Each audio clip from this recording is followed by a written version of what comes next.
Hi everyone, this is Dave Clark. I'm the CEO of Burin Gold, and today I would like to make a little comparison between Hickey's Pond and Hope Brook, which is a multi-million ounce deposit in southwest Newfoundland.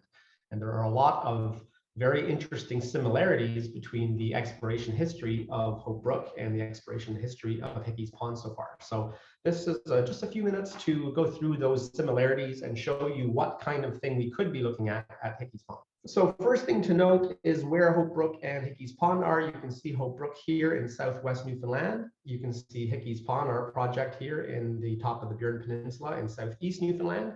And you can see that these are both part of the same geological terrain, the Apollonian terrain of southeast Newfoundland, which stretches down through parts of Nova Scotia and then down into the Carolinas, where it's usually called the Carolina Slate Belt. Hope Brook is a past producer. It was opened as a mine by BP Selco and then mined by Royal Oak. It is currently being explored by Big Ridge Gold, and they still have a sizable resource there. So it is really one of Newfoundland's first multi-million ounce gold deposits that was explored. Comparative to that, Hickey's Pond has been very little explored, but it is the same belt of rocks, the same age rocks, the same type of alteration. There's really a whole host of geological similarities between the two. So what I thought I would do is show you what Hope Brook looked like in 1983, which was when it was discovered as a new deposit, and compare that to what we currently know about Hickey's Pond. So what I've done here is I've shown you two maps. The one on the left is Hope Brook, the one on the right is Hickey's Pond, and they are drawn at the same scale. So 1 kilometer on the right-hand side is the same as 1 kilometer on the left. So you can compare the footprints of the two systems from one map to the other. Hope Brook on the left here, this is an early map from one of the assessment files, filed back by BP Selco in the 80s. And this was a map of the channel sample results. You can see what they did here right across over multiple lines, over about 2 kilometers of strike here. They did a bunch of channel samples. I've colored them in colors so you can see what the results were. And really you can see that most of the channels were very low levels of gold, and they had one little zone here which was about 700 meters across that had some more interesting numbers, and they had two channels in particular that had some very interesting channel results on surface, including 50 meters at 10 grams and 55 meters at 2 grams. When you compare that to Hickey's Pond, pre-drilling, this is the work we did back in 2018, you can see that we have about 650 meters of strike of known mineralization. We had some outcrop here in the southwest corner of the little pond that had about 0.5 gram. And then we had our channel samples on Hickey's Pond knob that included 8 meters of 11.5 grams and 20 meters of 9.3 grams. Those are very analogous results to the kind of results that BP Selco was looking at in 1983. Now, if you fast forward to the discovery holes, again, these are two drill sections drawn at the same scale. So the 100 meters on one is 100 meters on the other.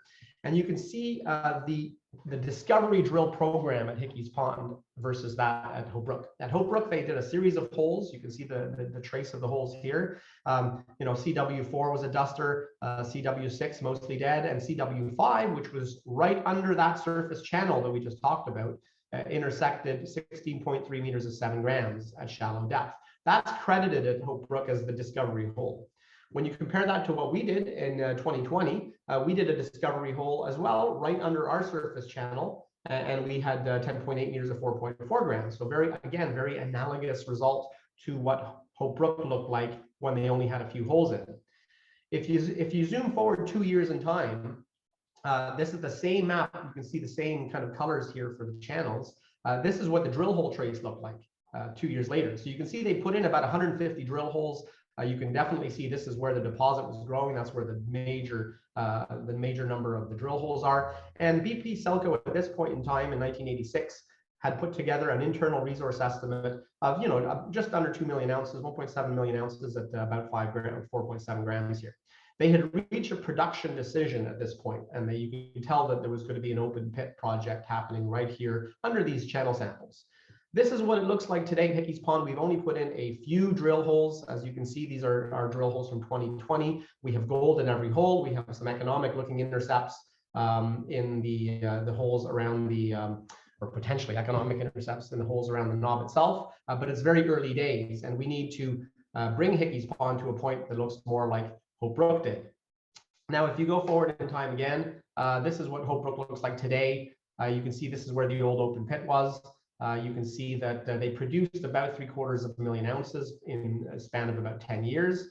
And this is Big Ridge Gold's most recent mineral resource estimate of 836,000 tons at 4 grams for 110,000 ounces inferred, and 5.5 million tons of 4.7 grams for 844,000 ounces indicated. And it's actually quite interesting when if you added up all of these ounces, you get a figure that was very close to the original 1985 resource estimate by BP Selco.